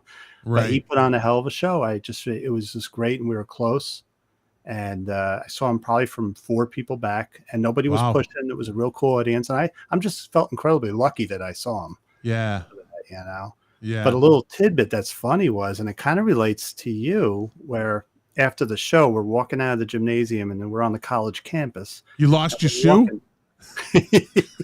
Yeah, Stevie took it. Let's bring it full circle. We see a guy at the payphone, and my friend's like, "That's Tommy Shannon, the bass player." Like, "Oh yeah, so let's all go ask him for an autograph." So we kind of walk up to him, and I felt bad. Like, he's on the phone, his back's to us, and he was talking to his wife. He's like, "Oh, honey, yeah, I miss you. I think I'm in Vermont or Massachusetts. I'm not somewhere." Wow. And then he hangs up, and he turns around, and he was really nice to us. He's like, talking, signed our tickets up. And he says, "Am I in Massachusetts or Vermont?" He said something like this. "No, you're in New Jersey." He says, "Oh, that's a real touring musician." He didn't know where he was. Yeah. Got on the bus, go to the next concert, Don't have to pay attention. Just tell me where I need to go. Yeah. Yeah. And that's it. I mean, these guys, not like these guys go out and tour the city like during the day. They're there for literally a day. Yeah. So they why even care? But it is good to know where you are, I think, though. Well, if you're the lead vocalist, you got to know, because I saw some band at Meadowlands Arena, and that's New Jersey, kept saying, "We love you, New York," and everybody's like, "Oh, New Jersey!" Shit. I can't remember who it was. It might have been the Scorpions. It might have been Klaus Meine. Yeah, "We love you." The German. I give him a pass on that. The German. That's Germans. Live Alive, though, was kind of a mess. The live album. Underwhelming. Yeah. It wasn't real. I think that was a throw, like, just get one out, get an album out there. Well, that was recorded. That's when he was really starting to break down from the drinking and the drugs. So the performances are less than stellar. Yeah. So he did Instep in '89 after rehab, so he was fresh. Actually, the song Tightrope is about his 12-step program. So he got material out of it. Yeah. He got material out of it. The song Riviera Paradise, it's the last song on the album. It's like 9 minutes. It's like a 9-minute song, like 8 minutes and like 49, so 9 minutes. Yeah. Almost got cut during recording, a la the Beatles on, was it Abbey Road? The second half of the album. And then it just ends. It just ends because the tape ran out. Yep. Right? What was, I always can't remember the name of that song, the particular song. Down, down, down, down, down, down, down, down, down, down. The Beatles. It's killing me. I get brain farts at the worst time. Happens. We don't know what I Beatles readily song. admit that on this show. I'm like, I'm not going to sit here. Because that's the name of the song. Because, yeah. Like, I'm not going to sit here and try to prove myself right, because I'm going to get this. And like, people listening in their cars going, all right, dude, the red lights. Oh, I'm just fucking go. Just go on with the show. Okay. But it was running and running and running, and the producer was trying to get their attention. And so this is kind of a origin type thing to a song, because it's just a nice mellow gem, kind of like Planet Caravan on Paranoid. Yeah. Right. Yep. Just a real mellow groove, man, which I always thought was a masterful move on that album. Yeah. To just drop Planet Caravan and that fucking, that insane, it's like a moment of clarity amongst insanity on that album. But, so he finally he's trying to get the drummer's attention, and he gets like the bass player, then the bass player gets Stevie Ray, and they give him the cut. So he gives the drummer the cut, you know, and then he just runs it right. Perfect timing, just that last strum. Now, supposedly he says, in there, but I've never heard that. No. That'd be one of those buried in there sounds. But I did hear that literally the end of the tape was literally coming off the reel when he finished. Like, does that perfect? close? Like, just that last strum, and it just drew out. He just dragged it out, and that was it, right off the tape. Yeah. So, did you see his Unplugged? The 3 songs that he did. Mm-hmm. I mean, talk about an underrated. Okay, granted, it was only 3 songs, but if he did a whole fucking Unplugged, he did the whole thing with the 12 string. He did all 3 songs with the 12 string, just like Life by the Drop. Yeah, yeah. I mean, if he had done a whole Unplugged, that would have been the fucking greatest. I'd say the reason he played the 12 string was, I'm sure you've heard about the guitar strings on his Strat. They were the heaviest strings you could get. They were like barbed wire. What he played with those heavy strings, if he played just an acoustic, he probably would have broken the strings, you know? Yeah, so yeah. maybe that's, you know, and 12 strings are not easy to play, especially if you're going to do solos. So. And he played very bluesy songs. I don't know if all 3 of them were. Well, when did he do that? Did he already had some hits because they put him on there, so he had to be. But I know he did a couple of obscure songs. Yeah, he did. And that was the original Unplugged with Jules Shear, I think, hosted. Remember that? And he would have the performers come on, play a few songs, kind of like a version of the Jules Holland show. Then it went into, they fired him and they just gave each artist their own concert. So I think I don't know if you ever heard the story, but I told this story again. If I'm repeating I am repeating myself, but I'm not sure if people are if people care. The first Unplugged show, the first performance on Unplugged was Squeeze, Tiffin and Dilford, right?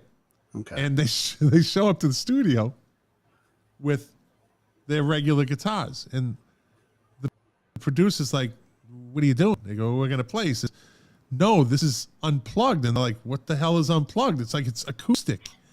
And they were like, "I didn't bring my." I think Difford plays the guitar, right? Yeah. He's like, "Well, I didn't bring my guitar. I got this." The producer runs to his office, has this half-assed fucking acoustic guitar, brings it out to him, and says, "Play this." And it was just like kind of, because it was chaotic. No one knew what really was going on or how this was going to, because they assumed somebody had told them. So if you ever go back and watch that, I'm going to look that up. That sounds funny. Yeah. It was, I guess it came out great because I remember seeing it. That was actually, now everyone's like, no, Bon Jovi was the first Unplugged and blah, blah, blah, blah, blah, which it wasn't, because I mentioned it last week. The Secret Policeman's Other Ball, I think, was probably one of the best. Yeah. Although there was a little electric in there. And I still say Nirvana wasn't an Unplugged because they had electric guitars. Yeah. So it wasn't truly an Unplugged, which is why I say the Alice in Chains Unplugged is still the greatest Unplugged ever. Yep. So, yeah, Gifford and Difford and Tilson, whatever the fuck the name is, Tilbrook. They pulled it off, and they did it, and it was, I think they did. And it's not easy. Like, so they think they're going to play he thinks he's going to play his electric guitar. It's a whole nother animal. And thank God he could do it, because some guitarists cannot play an acoustic. Like, it's not their thing, And he's got to tune it up too. Yeah. And if it's not like a fucking $2,000 acoustic guitar, like he's playing with fucking Radio Shack guitar, The Nimbler. But yeah, Stevie Ray, back to him. He played those. That was, I used to love that show. I watched that show constantly. Yeah. Constantly watched that show. And back in the 80s, MTV was really kind to Stevie Ray. There was a lot of good concerts. There was one where he was on a riverboat in the Mississippi during Mardi Gras. That was a great concert. I just remember he had all the necklaces around him. The MTV was really good back then. First time I saw him on TV was live from, oh, what the fuck is the name of that city? Austin City Limits. Yeah. That's the first time I saw him perform live, and I was just fucking mesmerized. I was like, this dude is the fucking shit. And that first show, he was scared shitless doing it. He was a nervous wreck. Doesn't show it, but he said his solos weren't as, he was being a little conservative because he was scared. The second time was with after he got clean, he had a lot of confidence. Didn't he have stage fright though? Didn't he have a little bit of stage fright? Yeah. Wasn't that one of the other reasons, or is that why they told him he left the Bowie tour? Because was that the excuse, or? I think, and I had a great biography on Stevie Ray. I think it's called Crossfire. It was excellent. It started how his brother would beat him up for taking his guitar. The poor kid.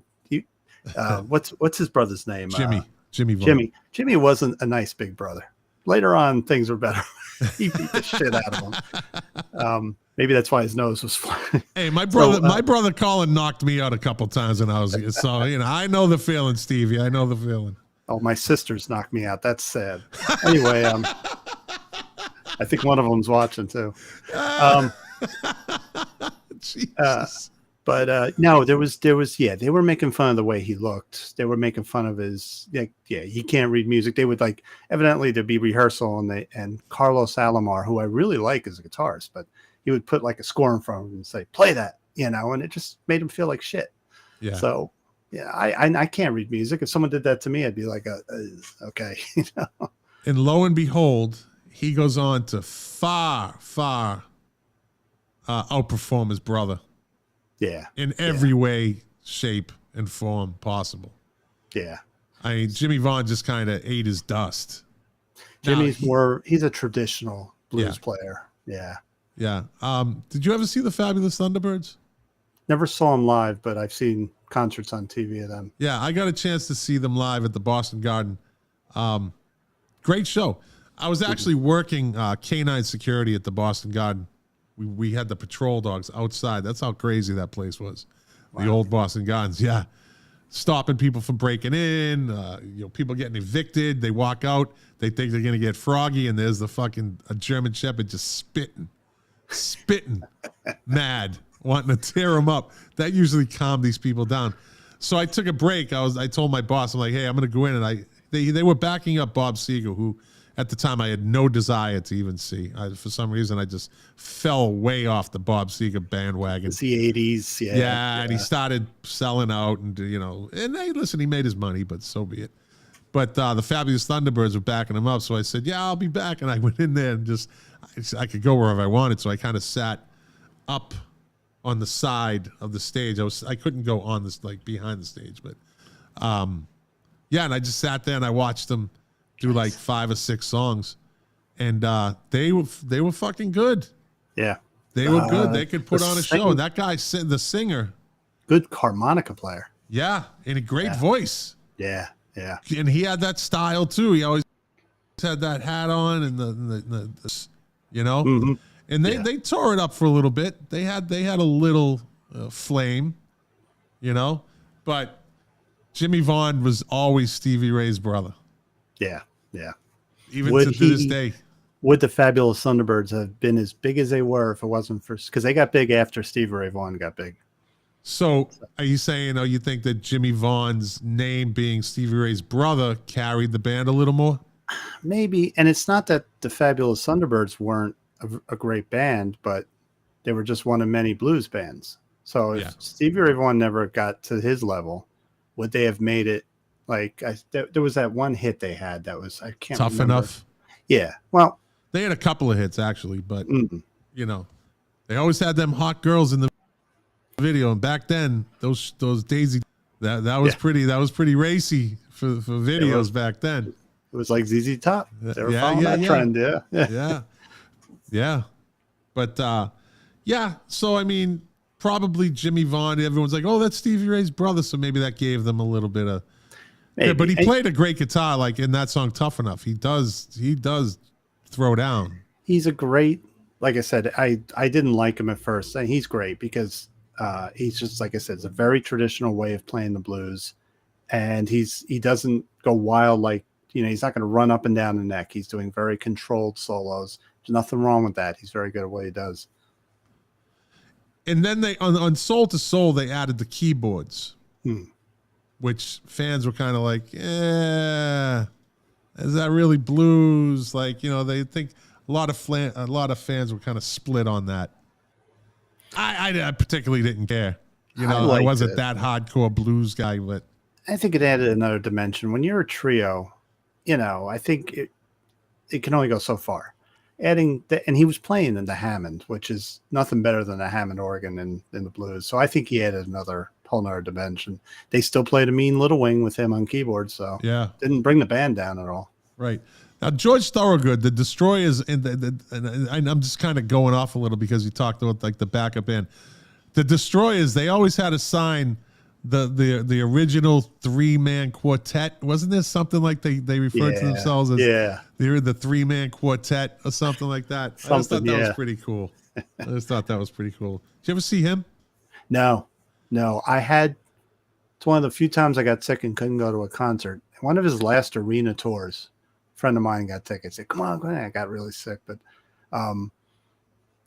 when he first came out, I liked him because he had a connection with the old time blues guys. I love slide guitar.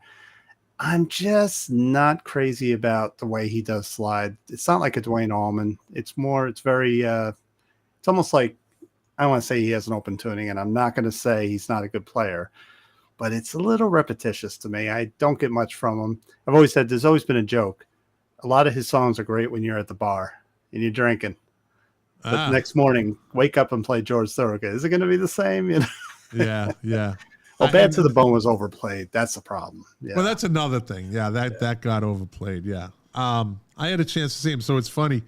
As you know, I saw Tears for Fears in June, and Roland Orzabal was saying that, look at where we are now, and to think that like years ago we were playing. What did he say? We were playing like clubhouses and casinos, right? He's like, clubhouses, something in casinos, right? And it reminded me, there's a casino down the street from me, one of the Seminole Indian casinos. And I don't know, it was probably a couple of years ago. George Thorogood was playing the casino. Yeah, I didn't go see him. It's good money. It's good money. Hey, you saw Tears for Fears this past June? Oh yeah. How were they? Fucking unbelievable, dude. This new album is great. It's great. And they played a lot of the songs. They played most of the songs off of that. Like the first, they did a good job at peppering in their old stuff at the beginning so they could get their new stuff in and people wouldn't be like, if you didn't listen to the album. And they know why people are really going there. So you have a small percentage of people that listen to the album and like, hey, this is a great song. This is a great song. And they were excited. But then you got probably the majority of the people want to see the greatest hits, right? That's what people want now from bands like that. So they did a really good job at peppering in like a couple songs. They start off with like 3 songs from their new album. Then they throw in Head Over Heels. Yeah. And they get the crowd up again. And then they play a little more. Then they drop in another one. But then like the second half, once they get it all done, was basically a lot of their hits. Okay. And Roland Orzabal, that guy's voice is still fucking pitch perfect. The guy hits like at least 2 octave, at least, maybe 3. He can still hit really high notes. Still that deep sound. He has not lost a fucking piece of his voice. Whereas Kurt Smith, softer voice, and I'm repeating myself to the listeners, but soft voice, just on the cusp of those high notes where maybe in a couple of years he won't be able to hit them. But he pulled it off.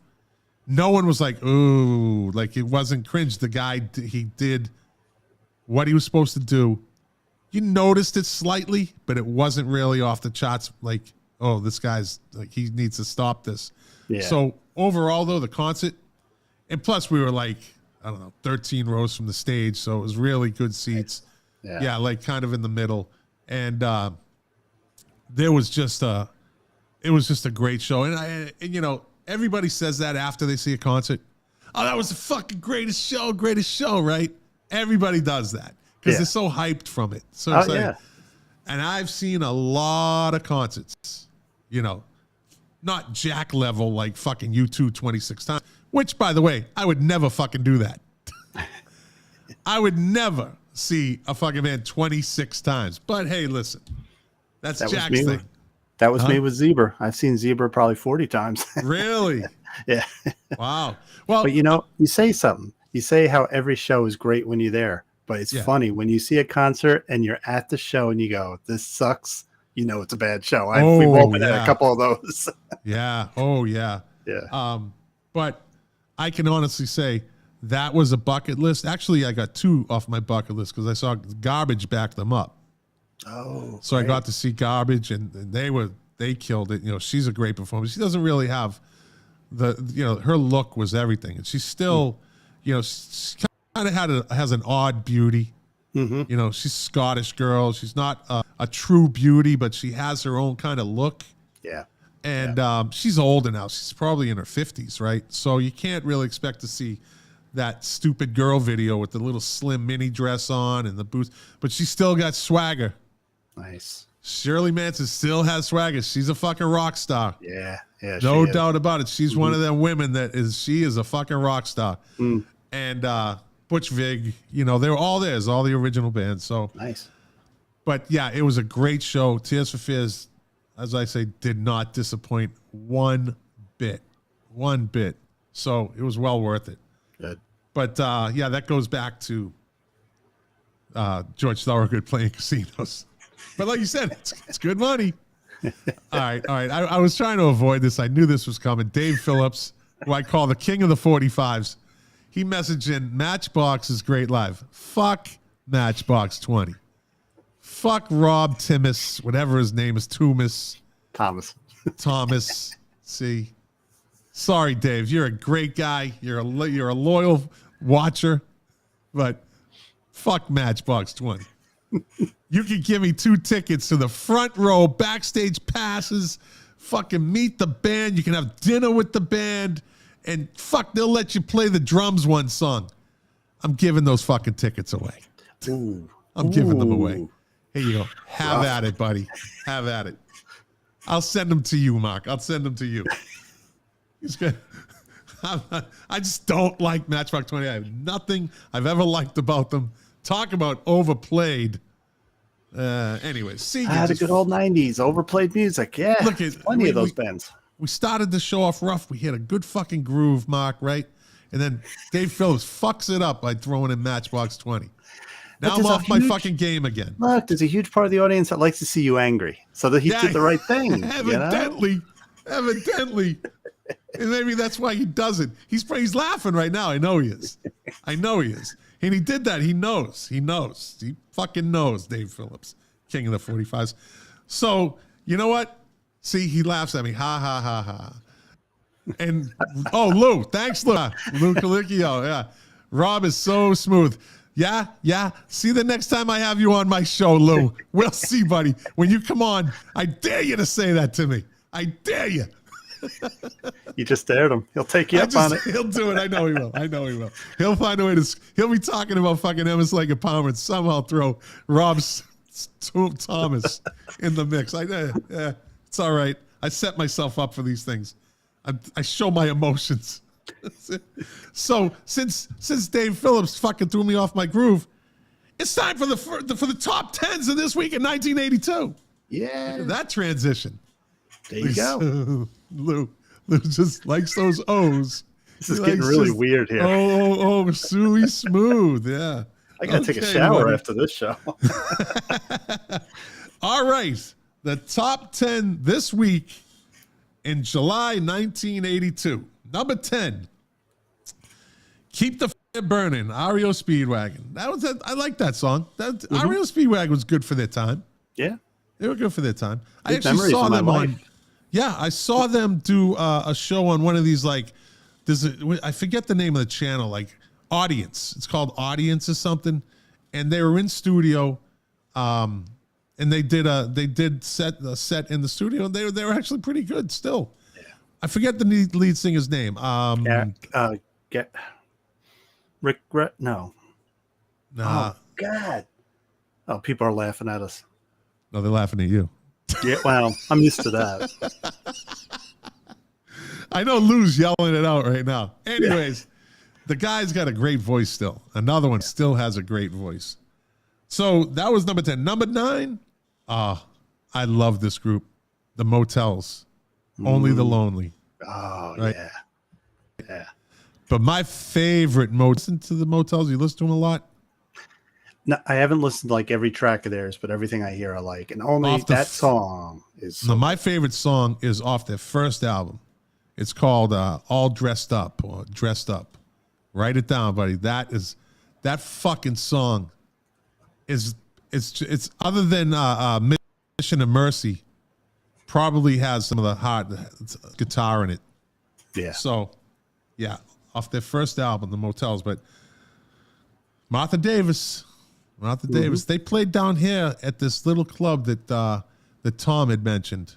And I couldn't, it was like, again, it's on a weird night. And I was like, fuck, I can't go. But I wanted to see them. But so number 8 this week in 19. This is a pretty good fucking set. This is a pretty good top 10. Number 8 this week in 1982, Tainted Love, Soft Cell. I love me some synth. I love me some synth. Kevin love the Cronin. Look at Lou. Look at Lou. I was saying the guitar player, Gary Rickgrath or whatever. Look at Lou. Lou saves the day. Well, he's got his Godzilla helmet on now, so you know. He's wearing the Godzilla mask. In front of his dog console. You saw I texted him. You can get a Godzilla mask on Amazon. Fucking classic. He'll show up on the show one night. I'll have you guys on again. He'll have the fucking Godzilla mask on. All right, so you got Tainted Love was number 8. Number 7 this week in 1982. The Human League. Don't you bite me. Don't You Want Me by the Human League. Well, you know, Jack was working as a waitress in a cocktail bar when I first met him. So I don't know if people know that. But he was working as a waitress in a cocktail bar when I first met him. He's just an American gigolo. Okay. Yeah. I picked him up, I dusted him off, and I made him whatever the rest of the lyrics are. But that's Jack. That's me singing to Jack. Opening lines. Number 6, one of the worst fucking videos ever, and it's the worst. Steve Miller song. What is it? Abracadabra. Yep. The fucking stupidest fucking video in the world. With the fucking magician. The magician.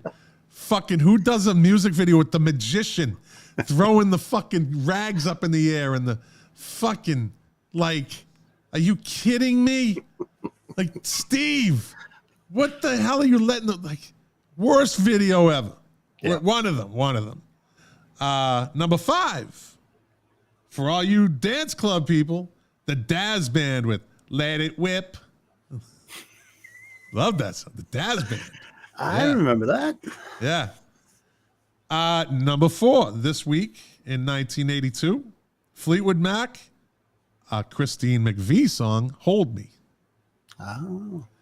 I always lean in her direction. If you ask me who I like better, Stevie Nicks or Christine McVie, I love every song Christine McVie sings. Agreed. Yeah. Fucking pure voice. Mm-hmm. Just a great. And she was probably like George Harrison, fighting to get songs on those albums. But a very steady writer. She just, when she wrote a song, yeah. And quiet, quiet, just great voice. So that was number 4. Number 3, John Cougar, Hurt So Good. Oh. Yeah. But my favorite song by him is, what is it? Can't even run to start with the night. What's the name of that song? Well, I ain't got no good come-ons, and I ain't got no good lines. I went through a serious John binge a couple months ago. I can't believe I can't remember the name of that. Yeah, yeah. I can't believe I can't, but I love that song. I love that song. That's my Ain't Even Done With the Night. That's the name of it. Okay, yeah. Ain't Even Done With the Night. And yeah, it's just he does the whole Elvis thing. You know, the guy puts the cape over him and he runs back. It was kind of cheesy video, but it was good. You want to get a sore throat? Listen to his latest album. His cigarettes have destroyed his throat. He's like, that's too bad. But he said in an interview, he was on a show, and he said, I like to smoke. I'm not going to stop smoking. So like Joni Mitchell, same thing. Yeah. Yeah. He had a heart attack, and I guess he tried to stop, and he's like, fuck this. Not going to do that. So that was number 3, Hurt So Good. Number 2, Toto, Rosanna. We've come full circle. Come from the beginning of the show to the end of the show. And number 1 this week in 1982. Good Lord. Another very odd video of men walking down the street and going upstairs and getting sweaty for no reason during the video. Eye of the Tiger by Survivor. Watch the video, man. It's a little strange. How did what are they doing with all these sweaty guys? Everybody's sweaty.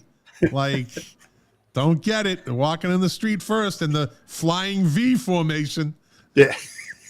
Next thing you know, they're all upstairs sweaty. I don't trust a video like that. There was a big edit in that video. Evidently. Didn't get past. The senses were like, oh, hell no. That 30 seconds we got to take out there. Yeah. It's not going to survive. No. But so that's it. That's the top 10 singles for this week in July 1982. Now it's on to This Day in Music. Yay. Enough of that. Okay. On this day in 1958, this is interesting. Fans of rock and roll music were warned that tuning into music on the car radio could cost you more money. Now, why would that be, Mark? I don't know. Just when you're listening to music in your car and say like Radar Love comes on, right? You press the gas pedal and you go fast. There you go. I did that for Judas Priest. Yeah, everybody does. Researchers from the Esso Gas Company said the rhythm of rock and roll could cause the driver to be foot heavy on the pedal, making them waste fuel. Makes sense. Yeah. They did a fucking research on that. And then the Esso Gas Company proceeded to buy every radio station in the country and play rock and roll. I'm sure. Only reason Judas Priest got big. They put on every... Yeah, because of cassette. Yeah. Yeah, Louis says, Highway Star, great song. Great fucking song. On this day in 1974, Wings started a 7-week run at number 1 on the UK album chart with Band on the Run. Although sales were modest initially, its commercial performance was aided by 2 hit singles. Those were Band on the Run and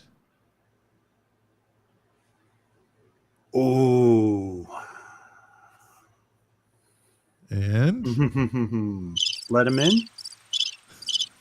No. I'm trying to remember what that else was off on that. Ram, wasn't it? Wasn't that off Ram? Yeah. It was Jet. Oh God, that was Jet. Yeah. Sorry, it's the wine tonight. It's the fucking wine. Yeah, for you listeners, Mark's been shoving those glasses down his throat. He's same glass whole show. Same glass, yeah, same glass. But he filled it up 5 times. No. Okay. Not for you. Right. No. Is that the other show makes you drink? Music Relish makes you drink a lot. Is Out of fun. All right, let me get back to this. And such that it became a top-selling studio album of 1974 in the UK and Australia, that is. In addition to revitalizing McCartney's critical standing, it remains McCartney's most successful album and the most celebrated of his post-Beatles works, which is duly deserved. Yeah.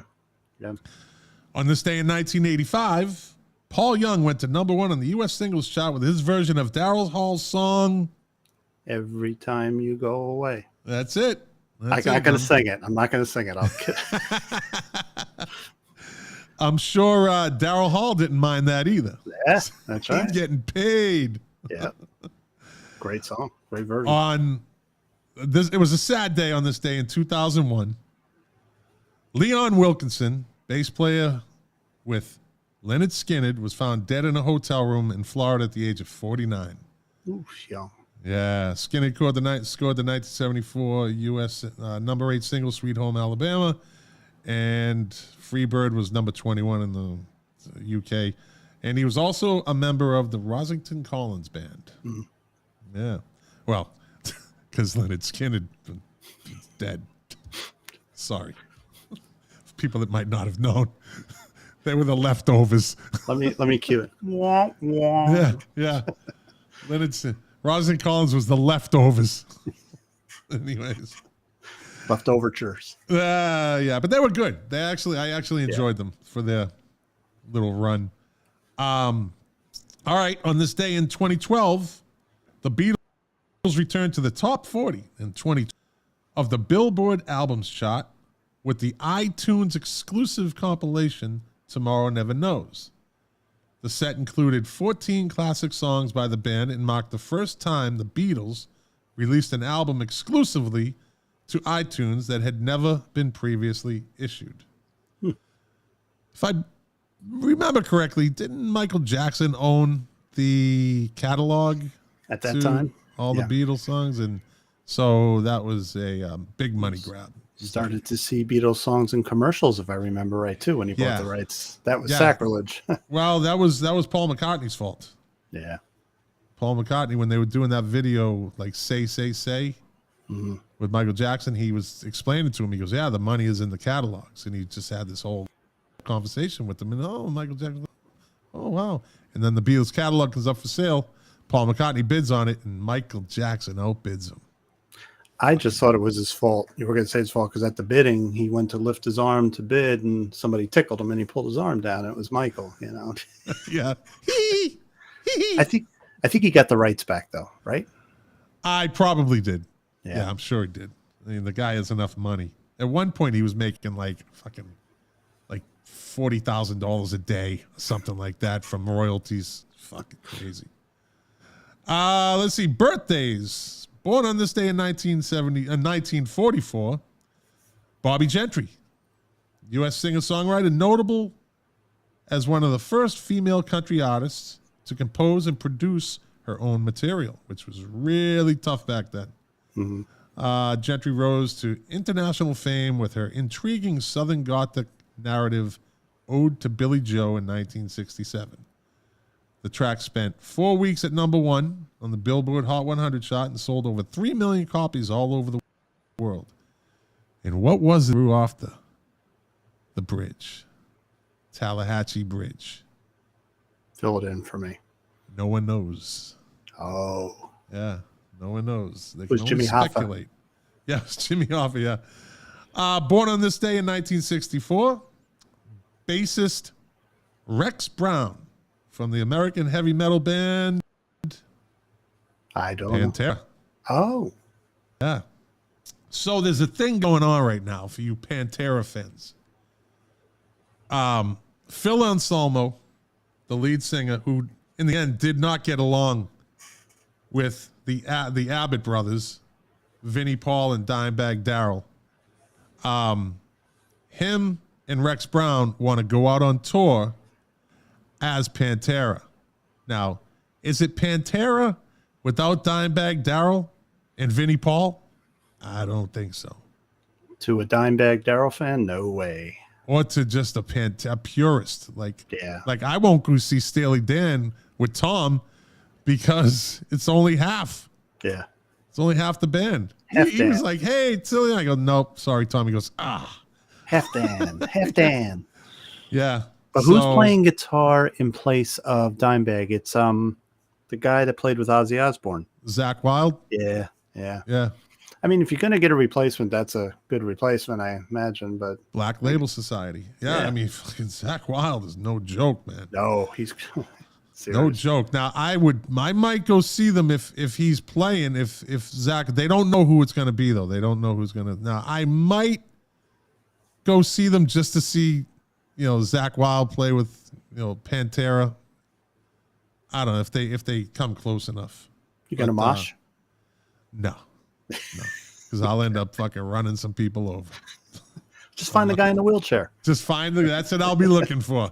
It's a safe space. The guy in the wheelchair is a safe. People will not hurt a guy in a wheelchair. And I need to be in a safe space at those mosh parties.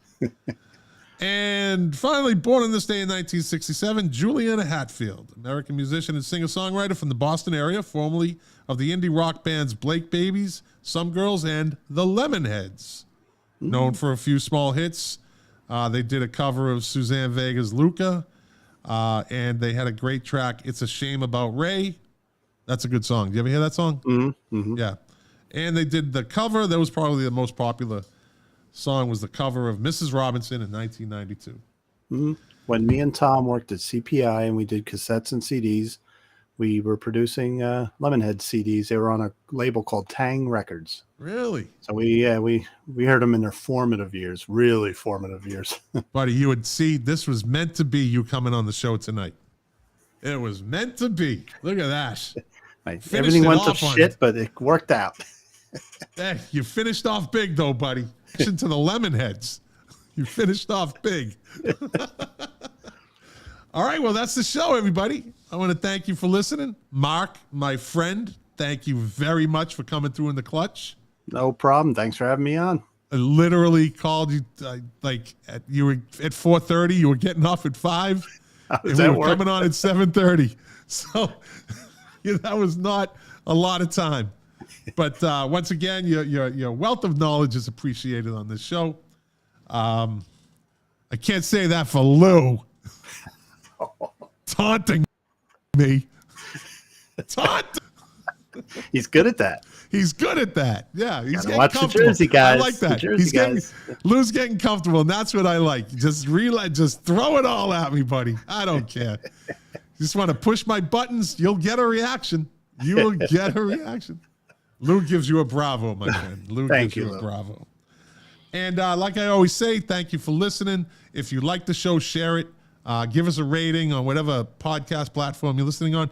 If you're watching on YouTube, you just happen to come across this, please hit the subscribe button, like it, and hit the alert bell. It lets you know when we go live, which is usually Wednesday nights. What else? What am I missing?